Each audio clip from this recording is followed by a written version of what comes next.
Salut à tous. Encore une petite vidéo intro. Et oui, comme vous avez vu la vidéo du road trip, bah forcément, fallait pas que je passe à côté de faire un tête à casque. Du coup, avec l'ami de Spi, on s'est posé, on a trouvé un petit spot sympa. Et alors, je voulais m'excuser de deux choses. Avec De Spi, on en a parlé, on a décidé de le diffuser quand même. On n'a pas eu de peau quand on s'est posé, le vent s'est levé et a commencé à faire des siennes. Ce qui fait qu'il y a des bruits de vent qui sont extrêmement désagréables, je vous l'accorde. Malheureusement, je ne peux rien faire de mieux que d'essayer d'atténuer un tout petit peu, chose que j'ai fait. Mais c'est sur le bruit de fond, je ne peux rien faire. Excusez-moi encore. Et deuxième emmerde, parce qu'un emmerde n'arrive jamais seul, je ne sais pas pourquoi, les 6 dernières minutes de la vidéo, vous aurez une jolie image fixe. Le son a continué à enregistrer, mais pas l'image. Donc, ne m'en voulez pas les amis, je suis vraiment désolé. Et je vous dis, en accord avec De Spi, on a décidé de la diffuser quand même. Voilà, donc bon visionnage pour ce tête à casque numéro 4 consacré à De Spi.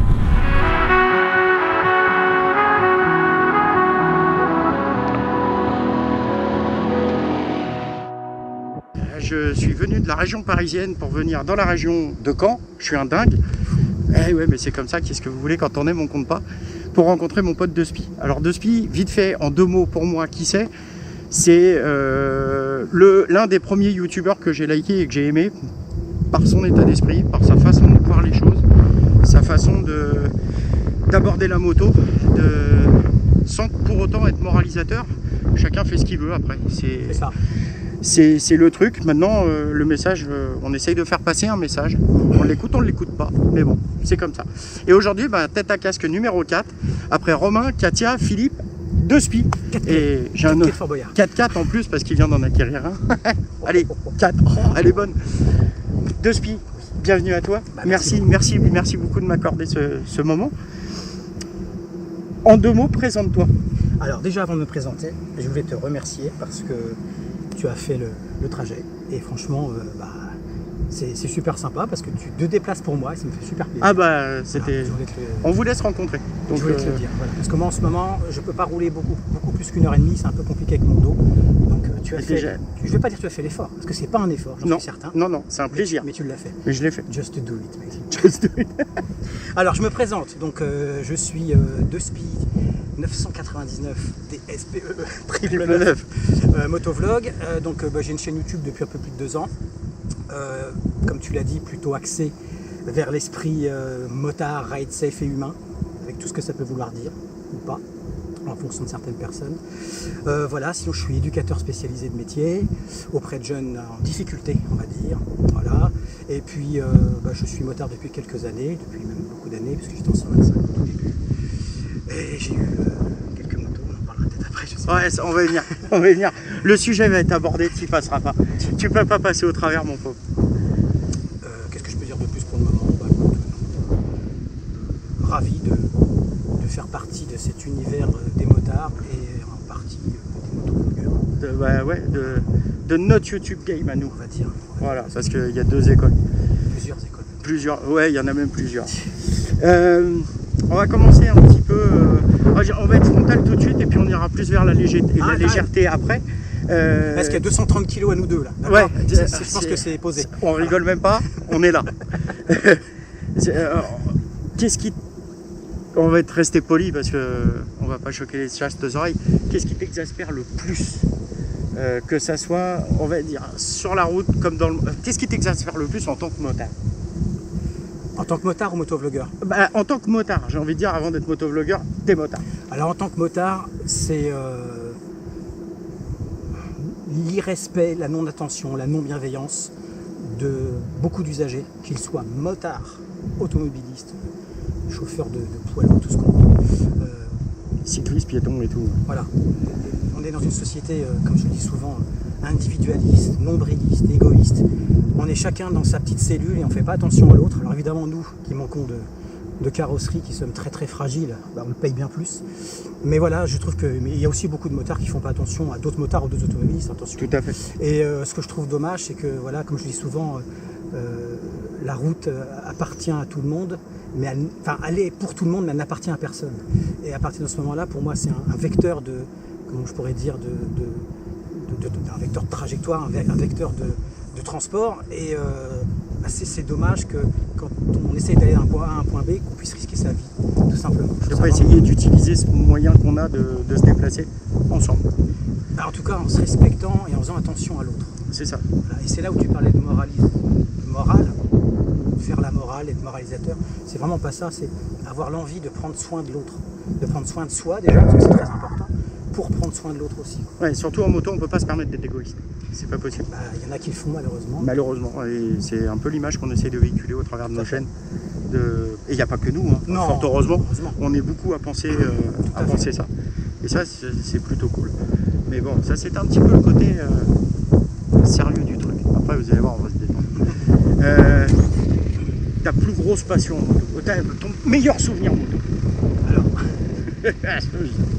évidemment, il y a plein de beaux souvenirs, des découvertes, des découvertes d'endroits que tu ne connais pas, le fait de rider à plusieurs, le fait de rider tout seul aussi, des fois c'est très sympa, parce que tu te retrouves avec toi-même, et le fait d'avancer, tu avances physiquement sur ta moto, mais tu avances aussi dans ton esprit. Cette espèce de moment de solitude te permet un petit peu de te poser dans une société où on va tout le temps à 1000 à l'heure, on n'a jamais le temps de penser à soi, de prendre du temps pour soi. C'est vrai. Et effectivement, il y a des moments comme ça où quand je suis tout seul, je kiffe, parce que ça me permet de libérer mon esprit, trouver des solutions à des problèmes que je n'arrive absolument pas à trouver parce que j'ai pas le temps. J'ai une petite phrase qui va te plaire. On n'a souvent pas assez d'un plan pour se vider la tête. Ouais, c'est vrai. Ouais, c'est vrai. Et c'est vrai que c'est super agréable le côté. Tout à fait. Ouais, Donc j'ai ces moments-là, mais pour être bien, comment je pourrais dire, ironique, mes meilleurs moments en moto, c'est à chaque fois que je m'achète une nouvelle moto. Ouais, parce que vous le savez, je change beaucoup de motos. Je suis un vrai gamin, j'ai envie de profiter de la vie. C'est une de mes façons de profiter de la vie parce qu'on n'en a qu'une, qu'elle est précieuse, qu'elle est courte, qu'elle est fragile. Et voilà, quand je vends mes motos, que je m'en rachète une autre, je suis un vrai gamin et je kiffe. Voilà. C'est nos jouets d'enfants.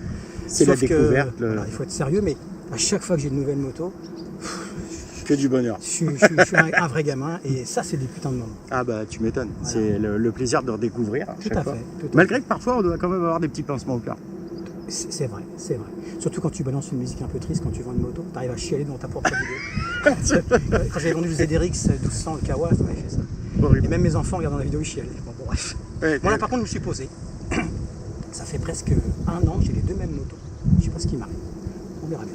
Pour la sagesse peut-être. Tu parles de cette sagesse intermédiaire. Alors peut-être, si c'est un mauvais souvenir, on n'en parle pas, mais ton pire moment en moto. Mon pire moment, c'est mes 2 accidents. Alors, ils n'ont jamais été très très graves. Il y en a un qui date de très longtemps où je m'étais fait tibia péroné. J'avais tapé la jambe sur un trottoir, en me cassant la gueule en 125. Et un autre où j'ai eu très très peur, mais c'est rien passé. J'ai déjà dit dans une vidéo, je crois que c'est avec Alpha Rider, où je roulais sur une petite route départementale, il pleuvait et un tracteur était sorti de là. Et ça m'a. Tu l'as dit effectivement dans la vidéo d'Alpha que je salue. Ça m'a choqué parce qu'il y avait énormément de terre, j'ai rien pu faire, enfin debout, j'ai glissé sur au moins 100 mètres. Parce que toute la route était recouverte de boue visqueuse, dégueulasse. Et j'ai glissé sur 100 mètres et c'était quand est-ce que ça va s'arrêter? Quand est-ce que ça va s'arrêter? Comment je vais m'arrêter? Et j'ai vécu c'est peut-être 15 secondes comme la fin. Ouais. Je vais m'arrêter, je vais crever. En fait, non, je me suis arrêté gentiment parce qu'au bout d'un moment, l'énergie cinétique s'arrête. J'ai rien eu, mais j'ai flippé. Ah bah, parce que si, c'est con ce que je vais dire.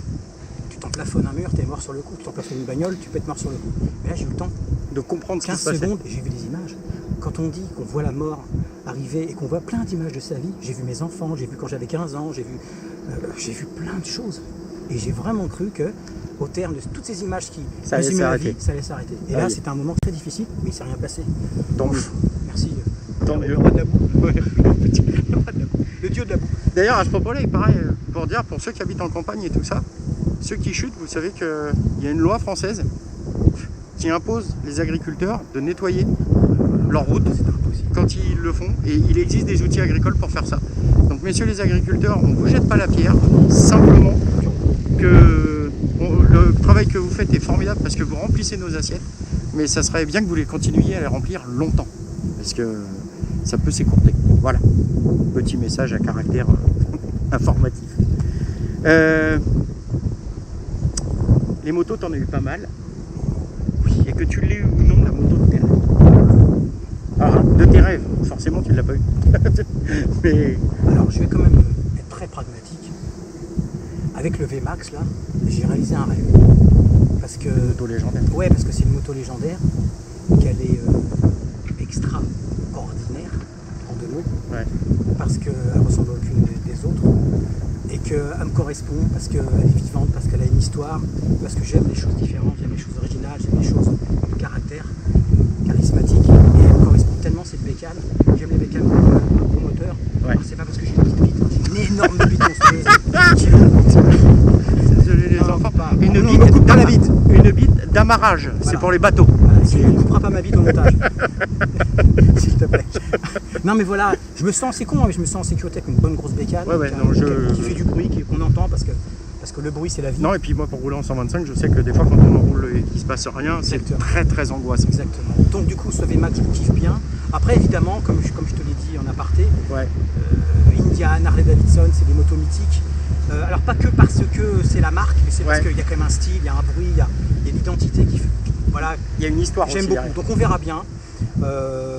Mais j'ai pas le rêve absolu d'une moto bien précise. Ouais. J'avoue que la Stinger, et la 750 Stinger, Kawasaki. c'était un On rêve met de une gamin. petite photo pour ceux qui ne connaissent pas. Magnifique. Avec moto, c'est impossible. Non, c'est un peu... Mais c'est bien de les regarder, ça fait plaisir. Ah, ça fait du bien de se faire du bien aux yeux. Ça c'est... Un peu vite fait, parmi ton parcours de motard, qu'est-ce que tu as possédé comme moto? Et si...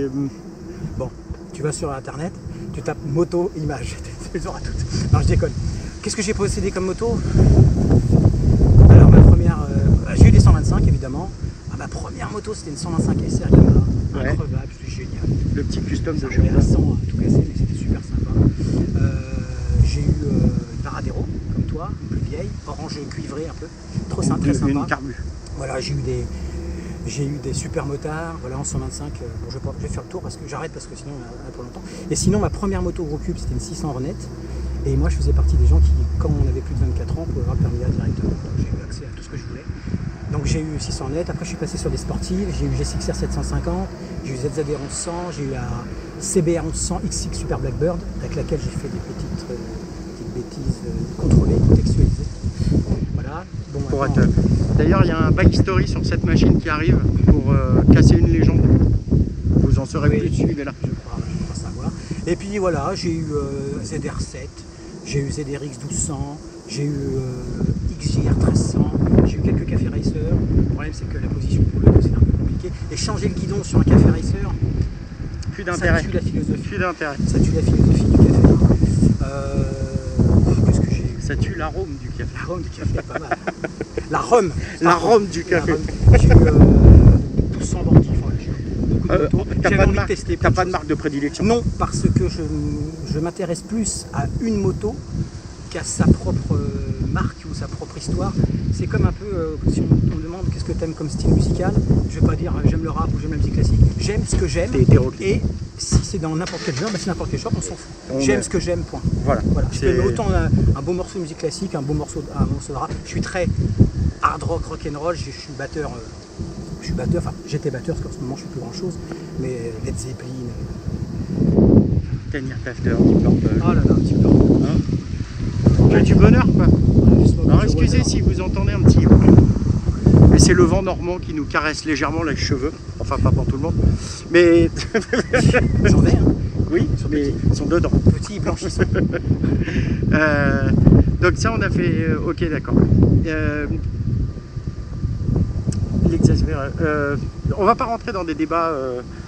mais moi, j'ai un avis. On pourra peut-être en parler un petit peu. Mais c'est tout con. Mais étant donné que toi, tu es pertinent dans tout ça, le permis à deux, t'en penses quoi? Le permis A2, c'est compliqué. Je suis le premier à avoir dit tout à l'heure, j'ai fait partie de ceux qui, à partir de 24 ans, pouvaient avoir un permis A. Il y a des gens qui sont responsables. Il y a des gens qui savent ce qu'ils ont entre les mains, qui font attention, et qui, malgré le fait qu'ils aient un permis à 24 ans, ne vont pas faire n'importe quoi, vont apprendre, vont prendre le temps d'avoir l'expérience pour commencer à piloter une moto. Et puis il y a ceux qui, à l'époque, avaient déjà le permis A tout seul et qui se sont crachés très vite. Bon.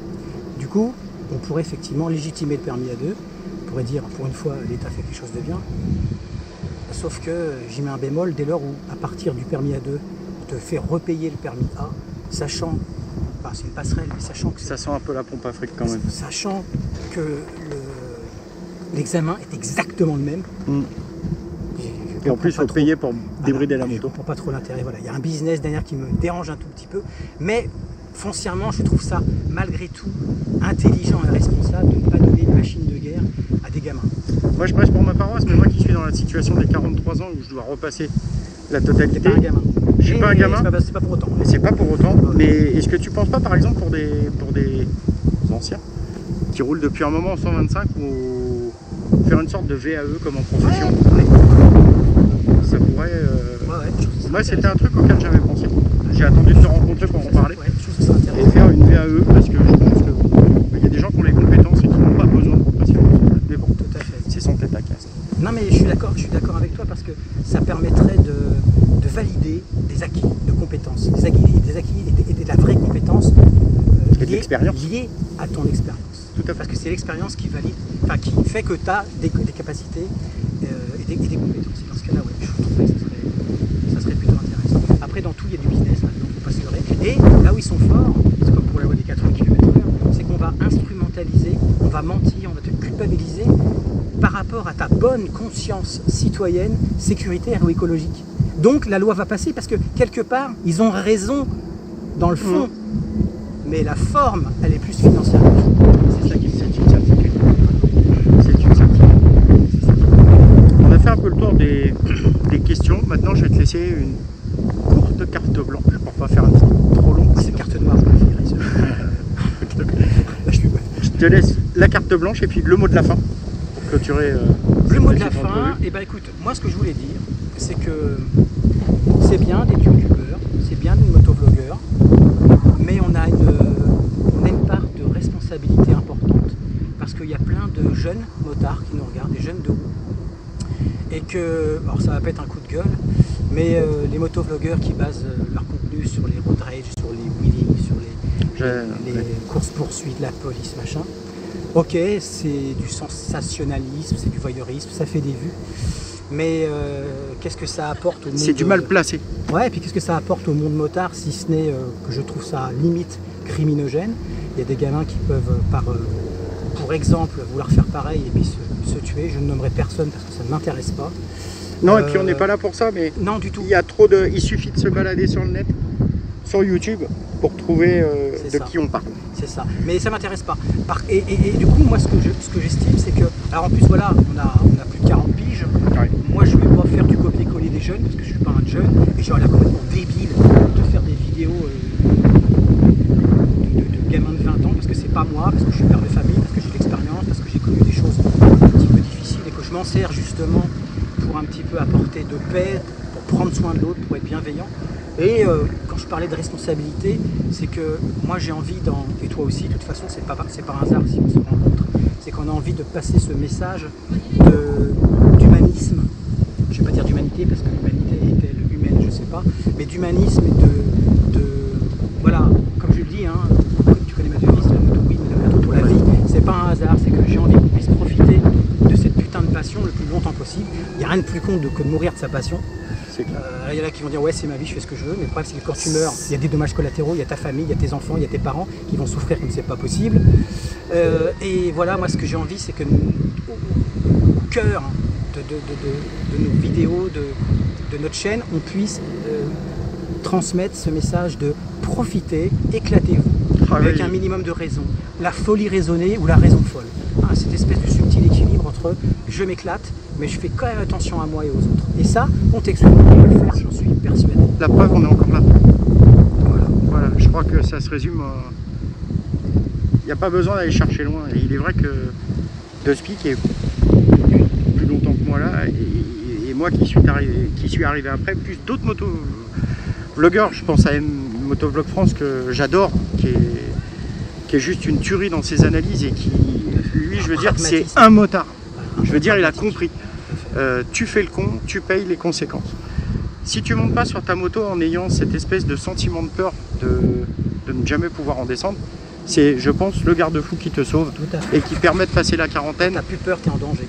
Voilà, c'est comme un électricien qui dit qu'il n'a pas peur de l'électricité, c'est un électricien mort. Tout à fait. Donc en moto c'est pareil. Sans être paranoïaque. Non, faut pas rentrer dans la paranoïa, sinon tu sors plus de chez toi. Mais par contre, on peut passer la quarantaine, bien s'amuser, profiter des joies de la vie, de la camaraderie motard, faire de très belles rencontres. Et puis voilà. Et la moto, c'est ça. La moto, elle a 2 roues, elle a été conçue pour 2 roues. C'est pas fait pour faire des roues arrière, sauf sur des terrains fermés, comme on parlait tout à l'heure, par exemple de Jorian Ponomarev, qui est un stunter de renom et qui est extraordinaire, et qui à chaque fois dans ses vidéos d'analyse de wheeling précise bien de le faire sur des routes fermées, sur des environnements encadrés. Et là c'est génial, là le message il passe. Après, c'est des tueurs. Et moi je suis motard depuis 25 ans, je suis incapable de faire ce qu'il fait avec sa machine. C'est une discipline. Donc ceux qui veulent s'amuser, faites-le, c'est un art. Ceux qui veulent le faire, faites-le, protégez-vous. Cette vidéo a été un petit peu plus longue que les autres dans les têtes à casse parce que deux spies on papote énormément hors YouTube. On papote dans la vie privée tous les deux. On est devenus amis sans se voir et là c'est la première fois qu'on se rencontre et je vous fais partager ce moment-là, donc c'est vous dire que vous êtes privilégiés. Et on a mangé ce midi un hamburger. Un truc comme ça. Et bon c'était un simple. C'était un simple. simple. Bref, petite photo 6 juin du hamburger. Voilà, bah écoutez, si cette vidéo vous a plu, n'hésitez pas à la liker, la partager. Si vous ne connaissez pas la chaîne, que vous venez de la découvrir, n'attendez plus, abonnez-vous tout de suite. Abonnez-vous aussi. Vous avez le lien dans la description, DSPEE 999. Et je la mettrai aussi sur ma chaîne. Voilà, et puis je vous dis à tous à très bientôt. Comme d'habitude, de Speed, tu connais mes vidéos, pour la fin, il y a toujours un petit cœur pour mes filles. Je vous embrasse vous aussi, et je vous dis à très bientôt, et un gros bisou à ses enfants. Et à tous. Ciao, ciao.